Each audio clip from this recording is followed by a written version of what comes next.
हाँ जी, good morning. आज बात करेंगे असामान्य अणुसंख्यक गुणधर्म व असामान्य मोलर द्रव्यमान। हेडिंग लगा लो सभी बच्चे। असामान्य अणुसंख्यक गुणधर्म क्या लगाओगे?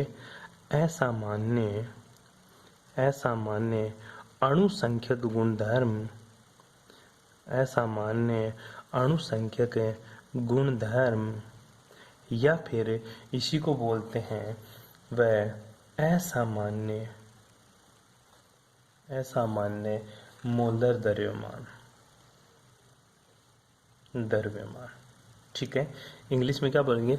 अबनॉर्मल कोलिगेटिव प्रॉपर्टीज या अबनॉर्मल मोलर मास। क्या बोलेगा? अबनॉर्मल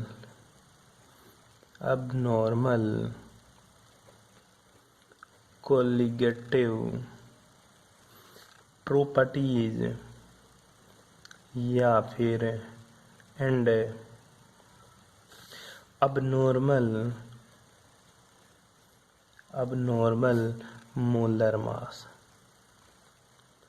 ठीक है जी, अबनॉर्मल कोलिगेटिव प्रॉपर्टीज या अबनॉर्मल मोलर मास, ये अपन टॉपिक को डिस्कस करेंगे। ठीक है, पहली बात तो असामान्य गुणधर्म या अबनॉर्मल मोलर मास, ये होती क्या चीज है? ठीक है, देखें पहले अणुसंख्यक गुणधर्म किसके ऊपर डिपेंड कर देते हैं? अणुओं की संख्या के ऊपर। आगे क्या लगा दिया? अब नॉर्मल मतलब सामान्य अणु नहीं है। सामान्य नहीं है तो गुरुजी क्या है? विशिष्ट है। और विशिष्ट कैसे हो गए गुण, वही इंपॉर्टेंट है। विशिष्ट अणु कैसे बन गए, वही बात अपन डिस्कस करेंगे। होता क्या मेरे भाई? ठीक है, होता क्या है? होता ये है गुरुजी, मेरे पास जो सॉल्यूशन होता है ना, उसमें दो चीज होती है। क्या होती है? एक तो गुरुजी मेरे पास सोल्यूट होता है, एक मेरे पास क्या होता है? सोलवेंट होता है। एक तो मेरे पास क्या होता है? सोल्यूट होता है, एक मेरे पास क्या होता है? सोलवेंट होता है। बात को समझ। ठीक है, मैंने दो तरह के सॉल्यूशन लिए। क्या लिया? दो तरह का सॉल्यूशन लिया। एक गुरुजी मैंने नमक लिया। ठीक है, मतलब इसमें मैंने पहले पानी ले लिया। तो पानी तो क्या है मेरा गुरुजी, इसमें मैंने वाटर ले लिया और इसमें मैं क्या ऐड कर रहा हूँ? NaCl ऐड कर रहा हूँ। क्या? NaCl, नमक। जैसे ही नमक को ऐड करूंगा तो NaCl कहाँ होगा? क्या गुरुजी? NaCl टूट जाएगा किसमें? Na++Cl माइनस में। Na++Cl माइनस में पानी में जाते। दूसरा गुरुजी मैंने बीकर लिया। क्या लिया? बीकर लिया। ठीक है, और बीकर में मैंने क्या ले लिया गुरुजी? इसी के अंदर मैंने एक बीकर लिया और बीकर का क्या किया गुरुजी? मैंने सिंपल सी बात है, मैंने बीकर में पानी लिया। क्या लिया? बीकर में पानी लिया और इसमें बेंजोइक एसिड डाल दिया। क्या डाल दिया मैंने? Benzoic acid C6H5COOH। क्या डाल दिया? बेंजोइक एसिड डाल दिया। ठीक है, तो हुआ क्या गुरुजी? जो बेंजोइक एसिड डाला ना, वो बेंजोइक एसिड एक दूसरे के साथ अटैच हो गया। मतलब C6H5COOH दूसरे C6H5COOH के साथ जुड़ गया। मतलब यहाँ तो क्या हुआ गुरुजी? यहाँ तो वियोजन हुआ। नमक को पानी में डालते ही नमक टूट गया, तो क्या हुआ? वियोजन। यहाँ पे बेंजोइक एसिड को पानी में डालते ही बेंजोइक एसिड क्या हो गया? जुड़ गया। मतलब हो क्या रहा है यहाँ पे? संयोजन हो गया। क्या हो गया? संयोजन। वियोजन को क्या बोलेंगे इंग्लिश में गुरुजी? डिसोसिएशन हो गया। और संयोजन को क्या बोलेंगे इंग्लिश में? एसोसिएशन हो गया। क्या हो गया? एसोसिएशन। सिंपल सी बात है, सॉल्यूशन है, सॉल्यूशन में दो चीजें, सोल्यूट और सॉल्वेंट है। अब जो सोल्यूट है ना, वो NaCl है और एक बार मैंने बेंजोइक एसिड लिया। NaCl को सॉल्वेंट में डाला तो क्या हो गुरुजी? सॉल्यूशन बना, लेकिन मेरा NaCl क्या हो गया? टूट गया। क्या हो गया? NaCl क्या हो गया? टूट गया। इसी तरह मैंने C6H5COOH को पानी में डाला तो क्या हो गया? संयोजन हो गया, मतलब जुड़ गया। इसका मतलब एसोसिएशन हो गया। क्या हो गया? एसोसिएशन हो गया। तो हुआ क्या गुरुजी? NaCl का नॉर्मल मॉलिक्यूल्स तो क्या था? NaCl। तूने नॉर्मल देख, समझ। अणुसंख्या गुणधर्म, अणुसंख्या क्या थी? अणु की संख्या क्या थी? NaCl के अणु। ठीक है, लेकिन जैसे पानी में डाला तो पता चला Na तो अलग हो गया, Cl अलग हो गया। मतलब अणु बढ़े या घटे गुरुजी? वियोजन हो गया। वियोजन होकर अणुओं की संख्या बढ़ गई। इधर चल, तेरे पास अणु क्या थे? C6H5COOH। ठीक है, पानी में डालते अणु क्या हो गए? जुड़ गए। मतलब दो C6H5COOH तूने लिया और दोनों क्या हो गए? ऐड हो गए, एक ही अणु बन गया मोटा सारा। ठीक है, एक मोटा अणु बन गया। मतलब यहाँ पर अणुओं की संख्या में क्या हो गई? कमी हो गई। तो अणुओं की संख्या यहाँ तो कमी हो गई, यहाँ अणुओं की संख्या में बढ़ोतरी हो गई। मतलब अणुओं की संख्या क्या हो गई? असामान्य हो गई। सामान्य तो क्या थी? जब NaCl 5 डालूं तो सॉल्यूशन में भी 5 ही NaCl के अणु मिले तेरे को, लेकिन देखा तो पता चला Na और Cl भी अलग अलग हो गए। मतलब 5 तो मिल ही नहीं रहे। इसी तरह C6H5 के मैंने 5 अणु डाले, 5 अणु अलग से डाले थे मैंने अलग अलग करके, लेकिन पता चला वहां पे तो मेरे को 2 ही मिल रहे हैं। 2 मिल रहे हैं, मतलब समझ हो जाओ, अणुओं की संख्या में क्या हो गई, कमी होगी। क्यों? क्योंकि अणु जुड़ गए होंगे, अणु जुड़ गए होंगे। इसी को क्या बोलते हैं, अबनॉर्मल कोलिगेटिव प्रॉपर्टीज। ठीक है, अब देख दूसरा क्या लिखा, असामान्य मोलर मास। देख जब तूने NaCl का मोलर मास देखा तो तेरे को पता चला गुरुजी 58.5 आ रहा था। ठीक है, लेकिन जब तूने इसको पानी में डाला तो तेरे पास दोनों साथ में मिल ही नहीं रहे, साथ में नहीं मिल रहे तो केवल Na का ही मिल रहा, मुझे तो को 23.5। ठीक है, मतलब इसका जो मोलर मास है वो पहले जितना था अब सर उतना नहीं रहा। अब संयोजन में जब तू C6H5COOH का मोलर मास निकालेगा, ठीक है, जब मोलर मास निकालेगा तो यहाँ पे अलग अलग एटम का तूने निकाला था, लेकिन यहाँ पे तो दो दो एक साथ जुड़ गए, तो मतलब डबल हो गया। मतलब मोलर मास भी अब क्या है गुरुजी, अब नॉर्मल हो गया। क्या हो गया, अब नॉर्मल हो गया। क्यों? क्योंकि संयोजन में मोलर मास बढ़ जाता है और वियोजन में मोलर मास घट जाता है। तो देख अब बात समझ ढंग से, विलयन में विलय के वियोजन या संयोजन के कारण अणुसंख्यक गुणधर्म के मान अपने सामान्य मान से क्या हो जाते हैं, विचलित हो जाते हैं। इसे असामान्य अणुसंख्यक गुणधर्म कहते हैं। क्या? विलयन में डेफिनेशन क्या लिखेगा, ये तो समझा है तेरे को, इसको कुछ ही नहीं लिखना। क्या लिखेगा विलयन, यहाँ पे अब असामान्य अणुसंख्यक गुणधर्म या असामान्य मोलर मास हेडिंग लगा के उसके बाद में क्या लिखेगा, विलयन में विलय विलय विलयन में विलय के वियोजन व संयोजन, विलय के वियोजन, देख वियोजन हुआ NaCl टूट गया, विलय था, संयोजन मतलब जुड़ गया। विलयन में विलय के वियोजन या संयोजन के कारण अणुसंख्यक गुणधर्म के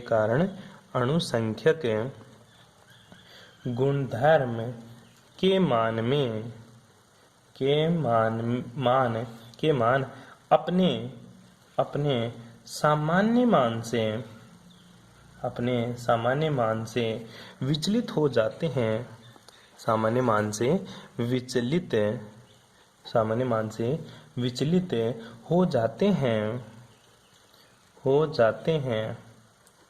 इसे असामान्य अणुसंख्यक गुणधर्म कहते हैं। ठीक है, इसे असामान्य अणुसंख्यक गुणधर्म कहते हैं। कारण क्या है इसका ऐसा होने का?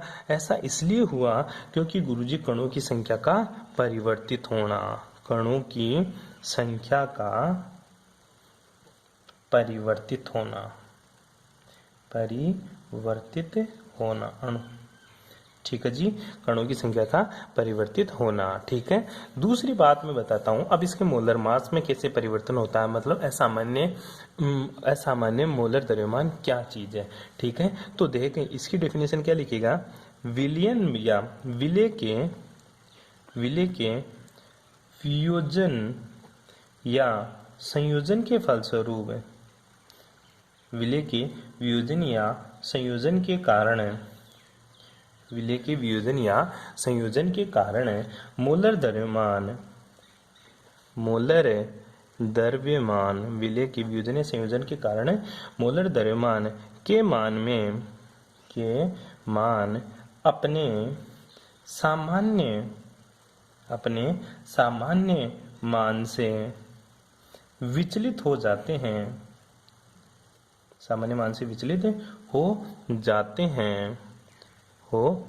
हैं। इसे क्या बोलेंगे, असामान्य मोलर मास कहते हैं। ठीक है, इसका कारण क्या है गुरुजी, इसका ऐसा होने का कारण ये है कणों की संख्या का परिवर्तित होना, कणों की संख्या का परिवर्तित होना। ठीक है, ये बातें आपको लिखनी है बस। ठीक है, अब बात आती है गुरुजी वियोजन कैसे और संयोजन कैसे। मेरे को देख एक बार बताता हूं तेरे को वियोजन कैसे और संयोजन कैसे। जैसे वियोजन की बात करें अपने, ठीक है, वियोजन की बात करते हैं एक बार। पहला वियोजन मतलब डिसोसिएशन। हाँ, वियोजन की बात करें, जैसे मैं बात करूँ तेरा NaCl ले ले, जब पानी में डालेगा तो किस में टूट जाएगा, Na+ और Cl- टूट गया तेरा। ठीक है, इसका 1 मोल ले लिया तूने। ठीक है, इसका भी ये 1 मोल बना और इसका भी क्या बना, 1 मोल बन गए। ठीक है, इसके 1 मोल का जो मोलिकुलर वेट है वो 58.5। ठीक है, इसके 1 मोल का 23। ठीक है, इसके 1 मोल का क्या आएगा, 35.5। ठीक है, मतलब टूट गया। टोटल इसका मोलिकुलर वेट इतना ठीक है, और इसका तो इतना और इसका इतना, अलग अलग मतलब कम मिल रहा है तेरे को। ठीक है, इसी तरह संगुणन में क्या होता है, संगुणन, ठीक है, संगुणन में मतलब एसोसिएशन, एसोसिएशन में तूने क्या लिया गुरुजी, मैंने ले लिया 2C6 है, H5 है, C double bond OH benzoic acid ले लिया मैंने। ठीक है, इसके कितने मोल ले लिए तूने, 2 मोल लिया, एक साथ ले लिया 2 मोल। ठीक है, 2 मोल का था, तो 1 मोल का जो मोलिकुलर वेट है, ठीक है, 2 का नहीं बात कर रहा, 2 तो मैंने ले लिया, इसका जो मोलिकुलर वेट है वो कितना है गुरुजी, 60 है। कितना है मेरे पास, 60 है इसका मोलिकुलर वेट है। ठीक है, जब मैंने 2 अलग अलग एटम लिया, एक मोलिक्यूल का जो मोलिकुलर मास था वो 60 आ गया। ठीक है, तो एक का कितना है, 60। अब ये क्या हो जाएगा, देख C6 है, H5 है, और यहाँ पे क्या हो जाएगा, C डबल बॉन्ड O, और यहाँ पे क्या है, OH है। इसी तरह इधर C6H5, इधर क्या ले लिया C, यहाँ पे O, यहाँ पे H है, और यहाँ पे डबल बॉन्ड O, तो इनके बीच में क्या हो जाएगा, हाइड्रोजन बॉन्डिंग हो जाएगी। क्या हो जाएंगी इनके बीच में, हाइड्रोजन बॉन्डिंग। क्या हो जाएगी, हाइड्रोजन बॉन्डिंग, जिसकी वजह से इसके जो मॉलिक्यूल्स हैं वो बदल जाएंगे। क्या हो जाएगा, अब यहाँ पे 2 मोल, ठीक है, 2 मोल अणु थे। ठीक है, 2 मोल अणु थे, यहाँ पे कितना है, 1 मोल अणु। क्या है, 1 मोल अणु, और 1 मोल अणु का मोलिकुलर वेट कितना आया गुरुजी, 120। कितना आया, 120 ग्राम पर मोल इनवर्स। कितना आया, 120 ग्राम मोल पर इनवर्स। तो ये क्या हो गया, संयोजन। यहाँ पे 2 अणु थे, 2 अणुओं का मोलिकुलर वेट 60 था। ठीक है, यहाँ पे एक ही अणु का मोलिकुलर वेट कितना है, 120 ग्राम। ठीक है, क्या है, 120 ग्राम, मतलब कहना क्या चाहता है, 2 का भी जोड़ेगा तो 120 है, और यहाँ पे 1 मोल अणु का ही कितना हो जाएगा, 120 ग्राम है। ठीक है, ये क्या कहलाता है तेरा, संगुणन। क्या कहलाता है तेरा, संगुणन। आगे बात करते हैं अपन क्वांटम इक्वेशन की, वो करेंगे नेक्स्ट क्लास में।